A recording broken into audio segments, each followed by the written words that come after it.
Bismillahirrahmanirrahim. Assalamualaikum warahmatullahi wabarakatuh.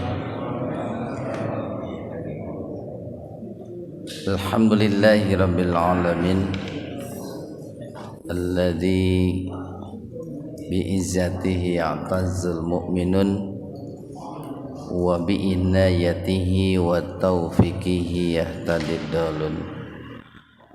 Ashhadu an la ilaha illallah wahdah la syarikalah wa ashhadu anna Muhammadan abduhu wa rasuluh alladzi la nabiyya wa la rasula ba'dah.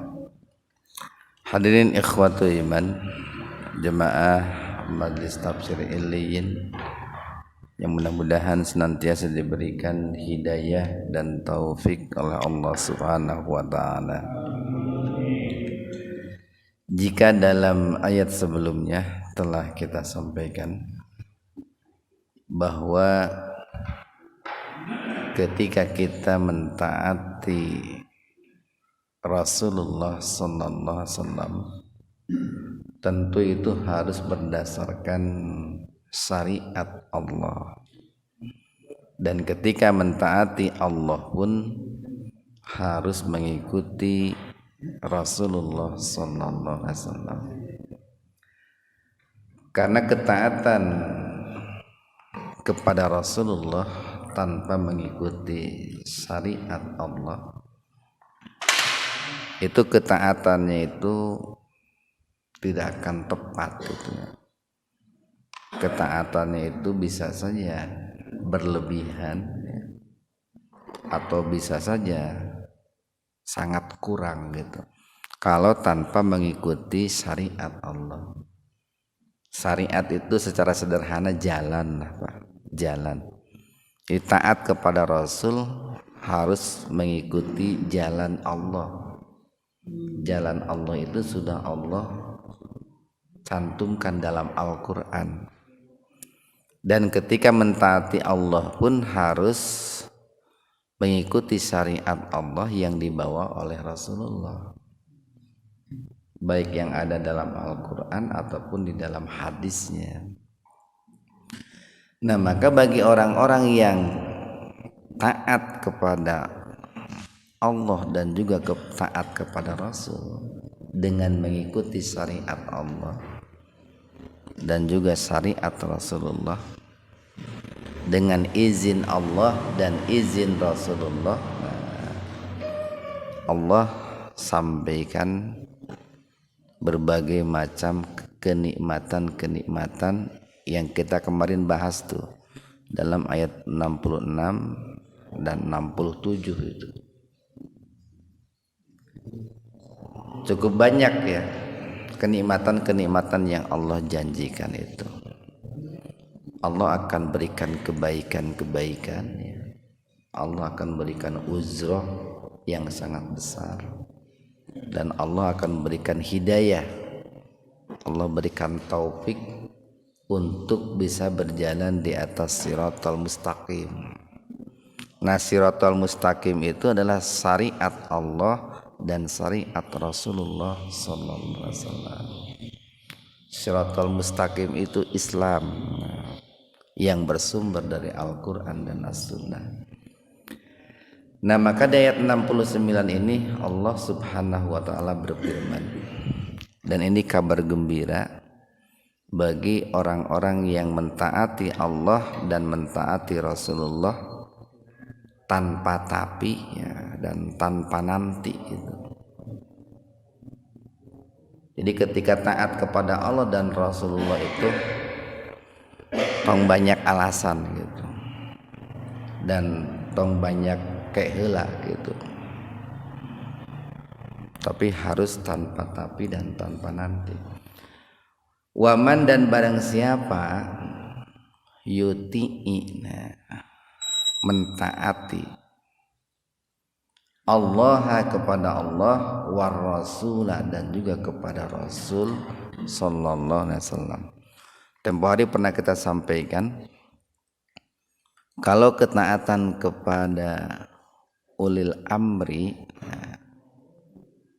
dari kalangan kita manusia biasa Itu ada persyaratannya. Persyaratan pertama adalah ulil amrinya itu taat kepada Allah dan taat kepada Rasulullah, atau ulil amrinya itu tidak maksiat kepada Allah dan tidak maksiat kepada Rasulullah. Syarat yang kedua, ulil amrinya itu minkum, dari kalangan kalian, itu dari kalangan orang-orang yang beriman, itu. Tapi kalau taat kepada Allah dan taat kepada Rasulullah tanpa persyaratan gitu, tanpa syarat itu. Nah, maka di sini Allah menjanjikan nih, waman barang siapa yuti'i mentaati Allah war rasula dan juga mentaati Rasulullah sallallahu alaihi wasallam. Nah, di sini kata Rasul, Pak, dalam bentuk tunggal,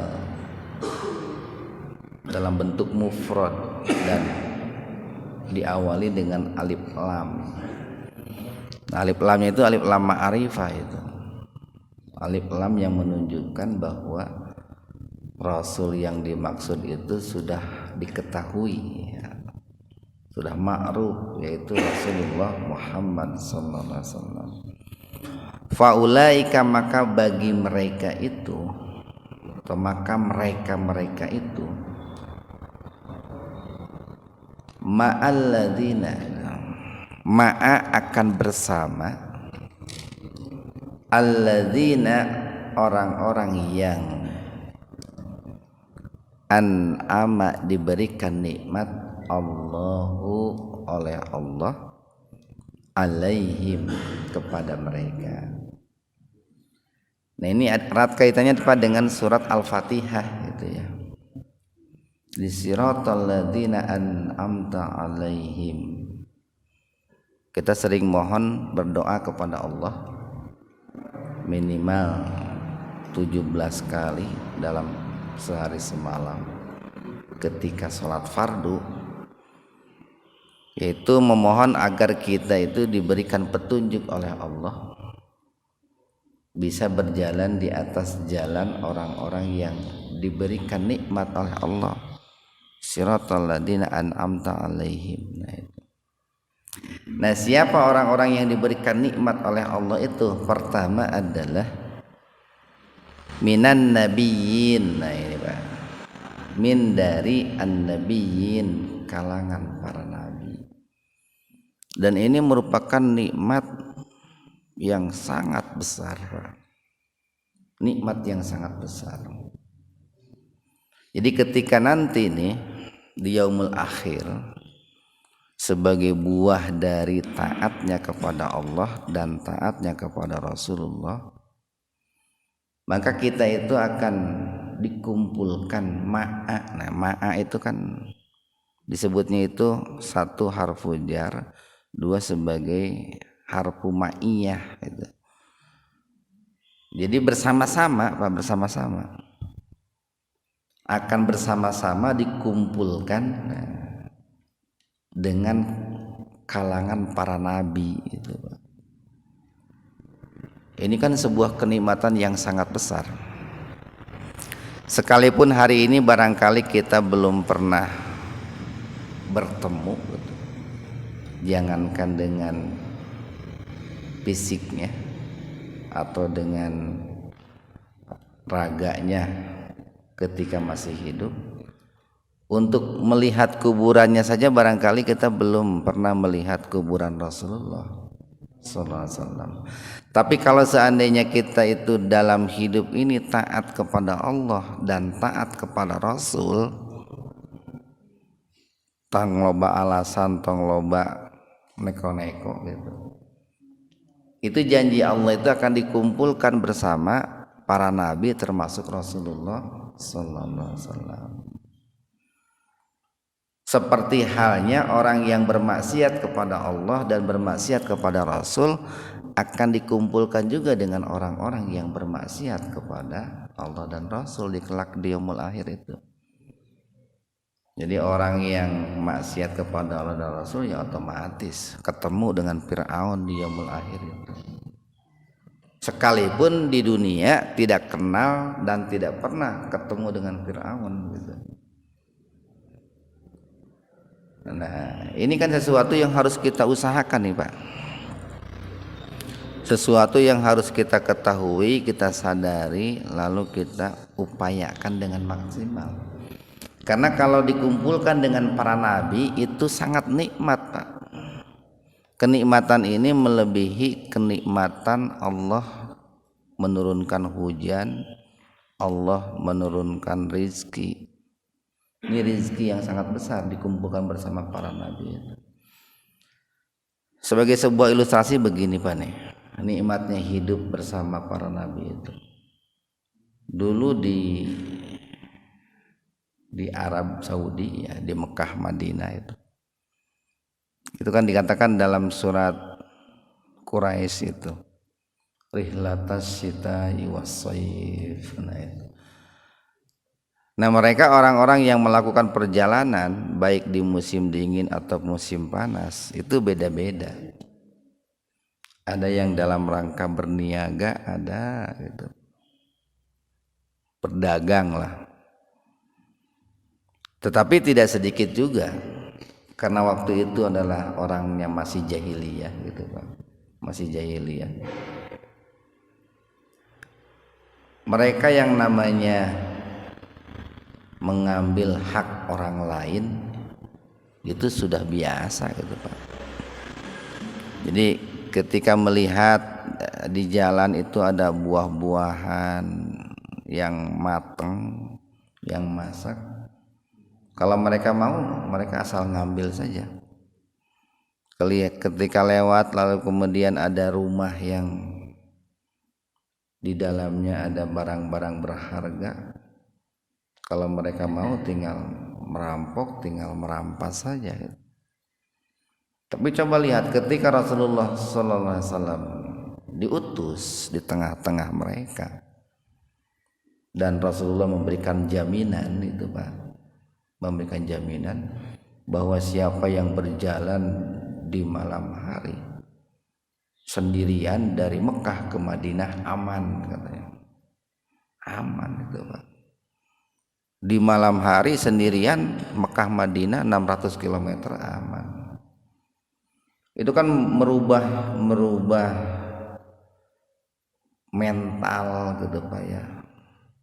Merubah sifat orang-orang Arab pada saat itu yang tadinya gemar melakukan keburukan-keburukan, tapi dengan diutusnya Rasulullah itu berubah 180 derajat itu Pak. Yang tadinya kalau menemukan pohon kurma milik orang lain itu barangkali bukan hanya dipetik tapi dihabiskan, dijual gitu. Tapi setelahnya diutus Rasulullah itu kan mereka sampai nanya, ya Rasulullah, bagaimana kalau saya menemukan buah kurma jatuh di jalan, apakah boleh dimakan atau tidak? Nah, gitu. Yang tadinya merampas itu sampai bertanya seperti itu. Itu kan menunjukkan bahwa kehidupan di zaman Rasulullah di dunia saja itu nikmatnya luar biasa itu. Apalagi kelak kalau dikumpulkan dengan Rasulullah itu di dalam surga. Nah ini mudah-mudahan kita semua dikumpulkan di sana bersama Rasulullah ya. Jadi nikmat itu Pak. Yang kedua, kenikmatan kedua itu akan dikumpulkan as-siddiqin. As-siddiqin itu dengan orang-orang yang siddiq. Siddiq itu bisa diartikan jujur, bisa diartikan benar gitu. Karena memang orang yang jujur itu akan berupaya untuk atau semangat dalam mencari sesuatu yang benar. Atau siddiqin itu adalah orang yang sinkron Pak, antara ucapan dengan perbuatan itu jujur. Jadi ucapannya, pernyataannya dibuktikan, direalisasikan dengan tindakan, itu jujur. Nah makanya kalau bicara sidik itu bukan hanya dalam hal akhlak muamalah Pak. Dalam hal akidah, ibadah, akhlak muamalah itu kaitannya erat sekali dengan kejujuran itu. Kalau di kita kan kalau bicara jujur itu yang terbayang itu berkaitan dengan akhlak gitu. Padahal dengan akidah itu sangat penting kita kaitkan kejujuran itu. Seperti beginilah. Ketika peristiwa Isra dan Mi'raj, orang-orang Mekah kan tidak mempercayai apa yang disampaikan oleh Rasulullah SAW, bahwa beliau itu telah melakukan Isra dan Mi'raj dari Mekah ke Masjid Al-Aqsa di Palestina, lalu Mi'raj ke Sidratul Muntaha dalam waktu semalam. Itu kan menuntut keimanan itu Pak. Orang-orang Mekah nggak percaya itu. Waktu itu Abu Bakar As-Siddiq, saya sangat percaya. Sekalipun yang diberitakan oleh Rasulullah itu lebih daripada itu. Itu kan berkaitan dengan keimanan itu Pak. Atau bisa juga yang namanya siddiq itu berkaitan dengan ta'abudiyah. Orang yang bersedekah mengeluarkan harta dengan ikhlas itu adalah orang siddiq. Jadi siddiq itu bukan hanya ucapan Pak, bukan. Makanya disebut sedekah itu Pak. Sedekah itu kan yang kita pahami ya. Kebanyakan orang memahami sedekah itu kan mengeluarkan harta.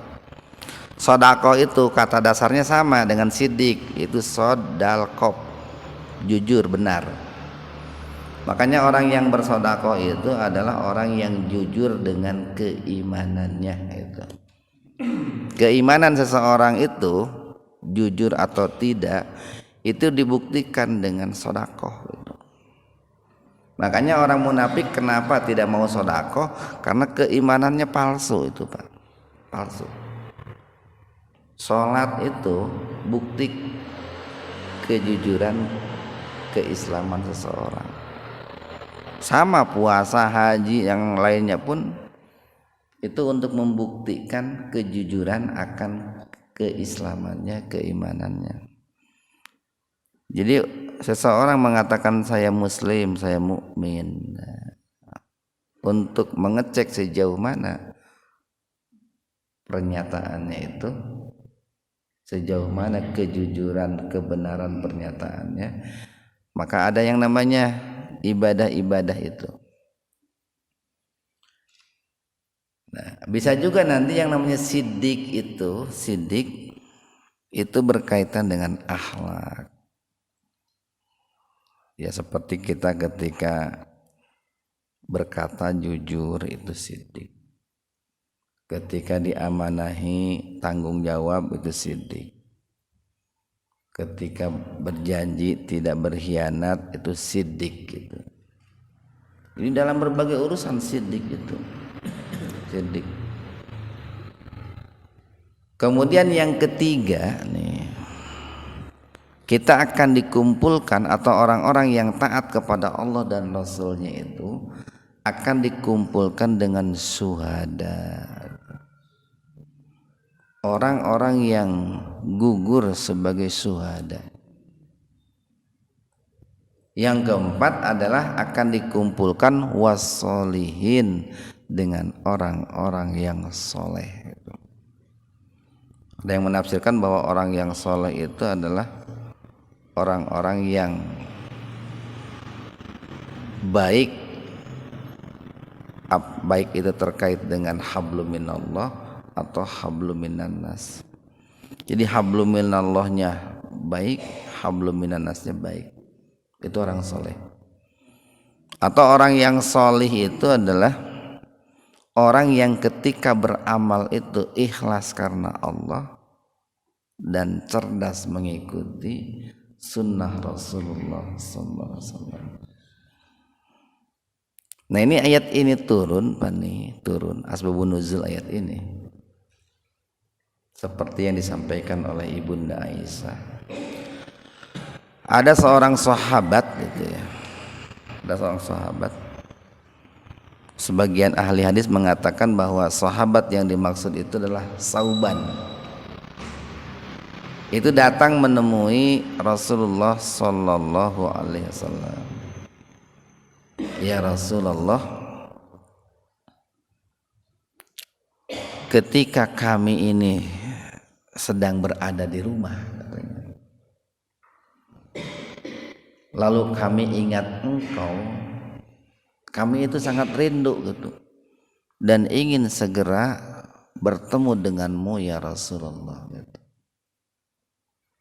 Jadi dulu para sahabat begitu Pak. Jadi mereka itu ketika berada di rumahnya itu ingin buru-buru ketemu lagi dengan Rasulullah. Lalu sahabat itu mengatakan, ya Rasulullah, seandainya nah engkau nanti pasti masuk surga karena engkau adalah seorang nabi.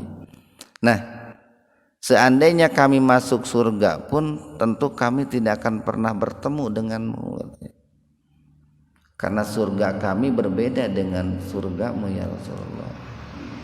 Engkau derajatnya lebih tinggi, derajatnya lebih mulia, sedangkan kami sekalipun masuk surga mungkin surganya tidak setinggi surga yang engkau tempati. Nah ini sahabat ini khawatir kalau nanti di surga itu tidak bisa lagi melihat Rasulullah SAW. Pada saat itu Rasulullah tidak langsung menjawab itu Pak. Beliau nunggu dulu wahyu dari Allah yang dibawa oleh malaikat Jibril. Turunlah ayat ini. Jadi barang siapa yang taat kepada Allah dan taat kepada Rasulullah, jangan khawatir gitu. Nanti di yaumul akhir itu akan bertemu dengan Rasulullah, bahkan bukan hanya bertemu tapi bersama-sama Rasulullah dan rasul-rasul yang lain, bahkan bersama siddiqin, suhada dan solihin. Coba nih Pak nih, jangankan di akhirat Pak, di keluarga saja Pak, di keluarga. Kalau di keluarga itu ada orang yang menyampaikan amar ma'ruf nahyul mungkar gitu Pak. Nabi itu kan secara bahasa Pak, penyampai berita lah, penyampai yang baik dan pencegah yang mungkar gitu, an-naba gitu. Jangan selevel nabi lah, selevel guru, selevel ustadz atau selevel orang yang amar ma'ruf nahi munkar, siapapun itu kan di keluarga itu paling tidak akan terbangun keharmonisan itu di keluarga itu. Atau di keluarga orang-orangnya itu jujur gitu, orang-orangnya itu soleh gitu. Atau mungkin di GBI itu ya banyak penyampai amar ma'ruf nahyul munkar, banyak orang jujur, banyak orang soleh. Nikmat Pak, nikmat, betah hidup di GBI itu, bakal betah. Sekalipun tentu tadi kesolehan kita barangkali ya, kejujuran kita dan maksimal kita dalam amar ma'ruf nahyul munkar itu kan jauh sekali dengan para nabi, para siddiqin, para sholihin itu. Tapi kenikmatannya akan dirasakan itu. Nah makanya di penghujung ayatnya nih, wahasuna, dan sebaik-baik ulaika mereka itu rafiqo, nah sahabat. Jadi sahabat terbaik itu adalah an-nabiyyin, as-siddiqin, as-suhada, as-solihin. Itu sahabat terbaik. Sahabat yang tidak akan mencelakakan itu Pak. Sahabat yang tidak akan memanfaatkan kita. Sahabat yang tidak akan merugikan kita. Ini Nabi bersabda pentingnya sahabat itu. Ar-rafiq qabla safar. Pentingnya memilih sahabat sebelum melakukan sebuah perjalanan itu Pak. Penting itu. Karena sahabat itu nanti akan menentukan bagaimana keimanan, keislaman, kesolehan kita. Dan sahabat itu akan